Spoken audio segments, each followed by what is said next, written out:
langit berguncang. Kemudian para malaikat penduduk langit mengatakan, amrun hadas, amrun hadas, amrun hadas. Ada kejadian besar, ada kejadian besar, ada kejadian besar. Lalu kamu ucapkan lagi yang kedua, ya mughith, aghithni. Maka terbukalah semua pintu-pintu langit, seolah-olah daun-daun pintu langit itu bergesekan, terbuka semuanya. Lalu ketika engkau mengatakan ya mughith, aghithni yang ketiga, turunlah malaikat Jibril. Kemudian malaikat Jibril berseru, wahai para malaikat, man lihadal makrub, siapa yang mau aku, katanya, sehingga turunlah aku untuk menolong kamu dengan perintah Allah Subhanahu wa taala. Dia turun menjelma sebagai laki-laki yang sempurna, mengendarai kuda, membawa tombak, dan dia langsung membunuh perampok tersebut. Sehingga kemudian laki-laki pedagang ini selamat. Dia pun melanjutkan perjalanannya ke Madinah, membawa barang-barang dagangannya yang utuh, gak ada sedikit pun yang berkurang. Sampai di Madinah dia ketemu dengan Rasulullah dan dia ceritakan kisahnya kepada Rasul. Berarti pedagang ini kalau udah bisa ketemu Rasul namanya sahabat. Berarti ini terjadi di zaman Nabi. Walaupun dia ketemu Nabi cuma sekali, tapi kalau ketemu dengan Nabi sekali walaupun cuma sedetik aja, itu masuk langsung kepada golongan sahabat Nabi. Dia ceritakan kisahnya kepada Nabi. Setelah dia menceritakan kisahnya kepada Nabi, Nabi bilang, ya fulan, wahai pedagang, sesungguhnya engkau telah mengerti husna. Kemudian yang dia baca adalah sifatullahil ulya. Dia membaca dua kalimat yang agung, satu nama-nama Allah, dua sifat-sifat Allah. Sehingga siapa yang menghafal nama-nama Allah, kemudian dia baca di dalam doanya sesuai dengan tema doanya, lalu dia sebutkan kebesaran Allah dengan sifat-sifatnya, Allah Maha Tinggi, Allah Maha Kuasa, atau dia baca aja sifat wujud beda berapa, Allah wujud beda berapa,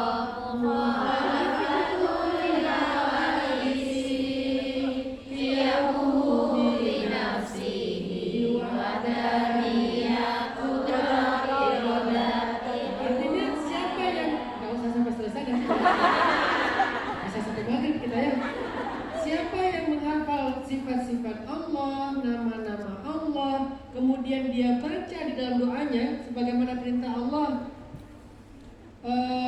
sebutlah Allah atau sebutlah Asmaul Husna, mana saja di antara nama-nama itu yang kamu sebut, maka insya Allah itu adalah nama-nama yang bisa mengetuk pintu langit. Pertanyaannya sekarang, kalian kalau berdoa manggil Allah itu apa?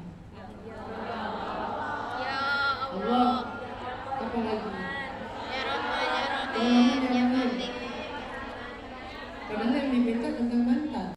Terus ditanya lagi, apa yang bisa aku lakukan biar kamu kayak ngerasa didengar, dimengerti, ya kan? Takutnya mungkin kondisi seperti ini nggak semua orang mau ngedengerin, nggak semua orang mau understanding, mau ngerti gitu.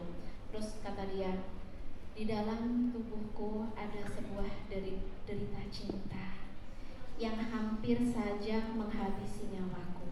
Dia bilang seperti itu. Dia merasakan kepahitan cinta, derita cinta karena sebuah perpisahan.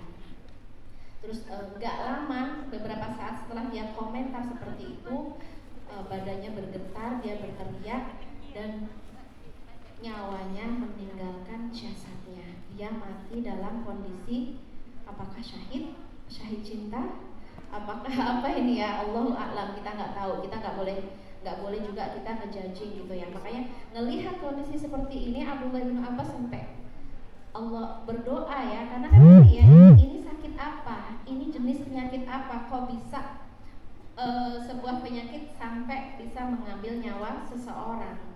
Apakah dia lebay, apakah dia bucin, apakah dia, maaf ya, mungkin kalau bahasa kita adalah tolol banget sih, masa karena cinta dia mati gitu. Tapi kita sebagai orang yang menyaksikan orang yang sakit kayak gitu ya, kita jangan sampai mencaci, mencela, nyinyir. Jadi contohlah dari sikap Abdullah ibnu Abbas. Kalau melihat kondisi seperti itu, cepat-cepatlah kita berdoa, Allahumma inni a'udzubika minal ishqi.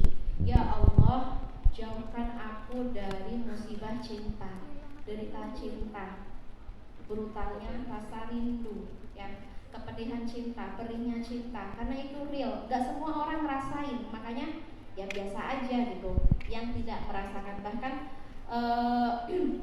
Al-Busiri sahib Burdah, seorang penulis syair cinta, tapi cintanya ini untuk Rasulullah karena dia fakih tentang cinta dan dia mendengar kisah cinta, mendengar banyak sekali kisah cinta, dan dia mengatakan, aku meminta maaf untuk kalian wahai para penyinyir, jangan coba-coba nyinyirin orang yang lagi jatuh cinta. Karena jika kalian merasakan derita yang sama, kalian merasakan kepahitan yang sama, kalian gak akan pernah menjadi seorang tukang nyinyir, ya kan? Jadinya jangan pernah kalian julid, nyinyir dan ngebaperin orang yang sedang jatuh cinta. Oke, Masya Allah.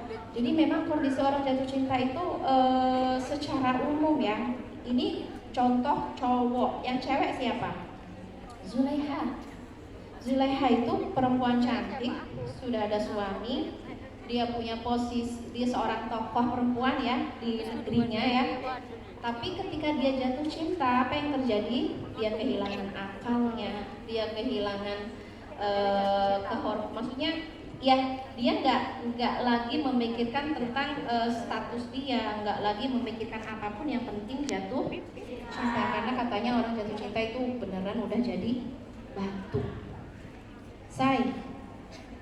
Dia itu aslinya pelit banget tuh, nggak apa-apa, yang penting aku cinta. Dia complicated, sadar nggak sih? Sadar sih, bener, dia complicated, tapi tidak, aku udah jatuh cinta. Tahu nggak? Dia itu misalnya ya main belakang, iya sih. Capek zahir, capek batin. Kalau capek zahir, tidurnya di kasur. Kalau capek batinnya, tidurlah di atas sajadah. Ngerti maksud saya? Ustaz, saya lelah. Sama. Yang tadi capek, yang ini lelah. Letih. Saya lelah. Ntar ada lagi letih. Sampai nggak mau ketemu siapa-siapa. Gampang, me time. Me time itu adalah sunnah Nabi. Dalam bahasa Arab, me time itu disebut dengan uzlah, disebut dengan tahannus, disebut dengan i'tikaf, dan puncaknya disebut dengan al-unsu billah. Semua itu me time. Yang paling ringan uzlah. Bisa naik gunung Uhud. Ada gunung apa di sini? Lion Rock. Lion Rock. At-Taufiq. Gunung At-Taufiq. Oh, lantau. Ya itu gunung At-Taufiq itu masjid. Oke ya, minta ya. Bagaimana cara memaafkan kesalahan suami yang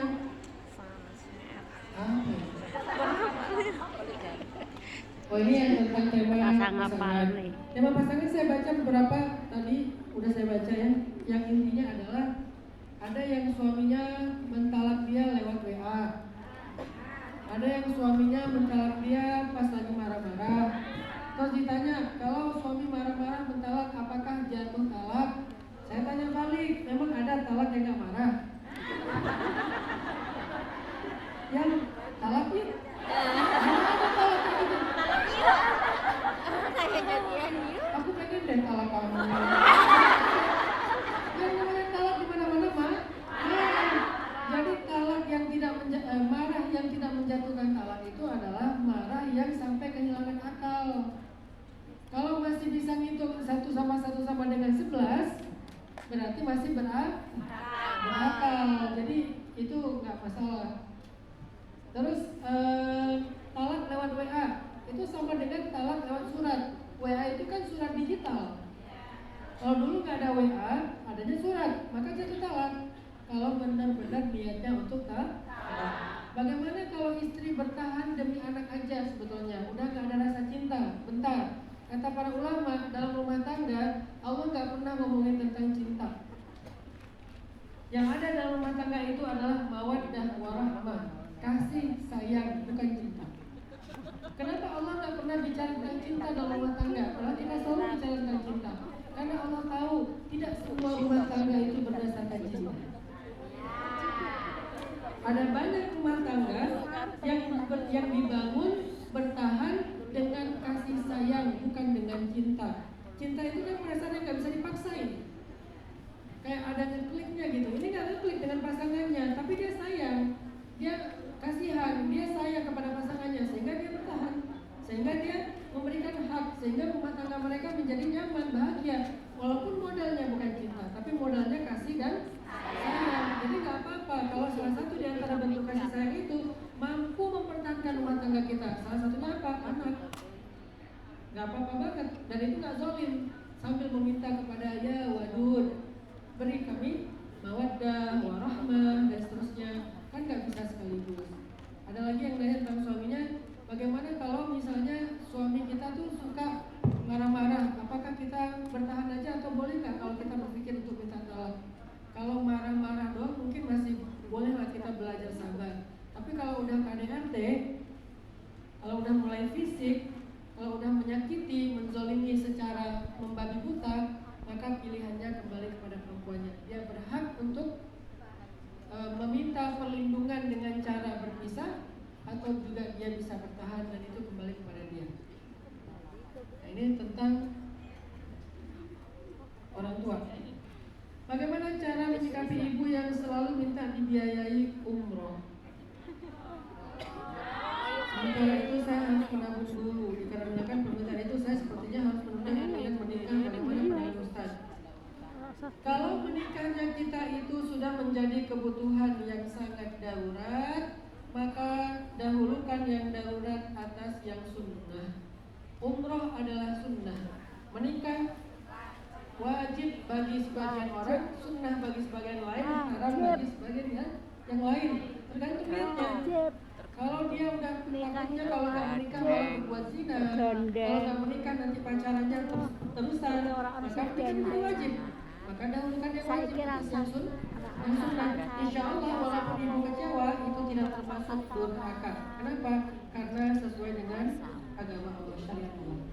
Tinggal gimana cara memahamkan ibu baik-baik. Bagaimana menyikapi ibu? Ini ibu juga ya. Yang patriarki, artinya yang selalu membenarkan anak laki-laki, kalau perempuan selalu salah. Suruh ngaji.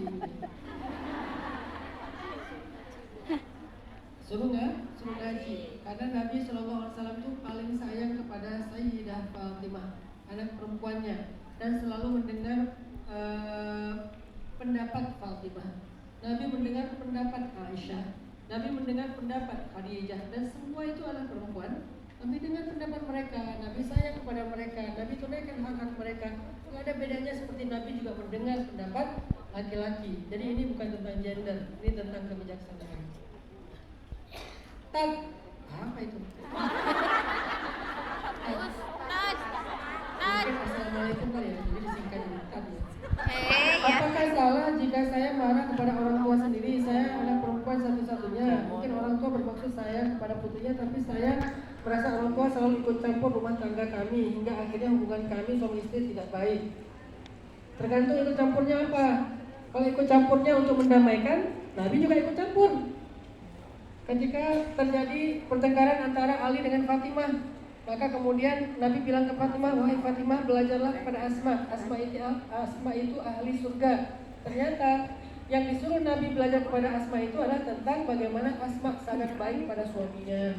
Kalau ikut campur untuk mendamaikan, jangankan orang tua, orang lain pun berhak untuk mendamaikan selama tidak berlebihan. Tapi kalau ikut campur justru memisahkan, berarti dia sudah menjadi wakil-wakil syaitan. Karena salah satu di antara amalan syaitan yang paling dia suka adalah ma yufarriqu bainal mar'i wa zawji, memisahkan laki-laki dengan istrinya. Tergantung dia ikut campur untuk memisahkan atau untuk menyambung. Kalau untuk menyambung, untuk mempertahankan, untuk bisa lebih bahagia, mengislah, maka itu ikut campur yang baik. Tapi kalau malah merenggangkan, memisahkan, membuat konflik, maka itu termasuk di antara perbuatan Dosa. Foto. Ibu selama ada suaminya adalah tanggung jawab suaminya. Jadi kalau kita ngomongin tanggung jawab ya, bukan ngomongin moral ya. Ngomongin syariat tanggung jawab. Istri tanggung jawab suaminya. Anak tanggung jawab orang tuanya. Perempuan tanggung jawab laki-laki, dan seterusnya dan seterusnya. Setiap kalian adalah pemimpin, setiap pemimpin adalah bertanggung jawab dan seterusnya. Intinya, kalau ada ayah, harusnya yang bertanggung jawab itu ayah, bukan anak perempuan. Udahlah anak perempuan dikasih tanggung jawab yang masih ada ayahnya, yang masih ada anak laki-lakinya. Ini udah kayak kebalik-balik ini pola-pola syariat dalam penerapan rumah tangga. Makanya kita perlu belajar lagi tentang syariat keluarga. Ada wali, dan wali itu ada tingkatan-tingkatan. Di kita itu kan kalau udah waris baru datang semuanya ya. Kalau udah masalah pembagian warisan semuanya datang saudara. Beres warisan nggak ada yang kenal lagi. Nah ini masalah kita. Jadi tanggung jawab orang tuanya, tanggung jawab suaminya sebetulnya. Tapi kalau bicara moral nanti ditimbang-timbang. Gimana caranya mengambil jalan ke tengah tanpa mengorbankan keluarga baru kita, tapi juga jangan sampai mengecewakan diri kita atau mentelantarkan ibu kita. Apakah misalnya sebagian dari rezeki kita kirim untuk minta tolong siapa, merawat ibu misalnya, atau bantuin ayah atau gimana, pasti ada jalan. Ustadz, gimana caranya menyaur utang orang tua? Padahal udah gak tahu lagi berapa angkanya. Caranya adalah coba diskusikan atau komunikasikan dengan orang-orang yang dipercaya oleh orang tua kita. Biasanya mereka lebih tahu tentang masalah ini. Misalnya adiknya, saudaranya, sahabatnya. Biasanya sedikit demi sedikit akan terbuka. Walaupun mungkin kita nggak tahu akan terbuka semua atau enggak. Kata kuncinya adalah komunikasi. Ustadz minta doanya, kalau doa insya Allah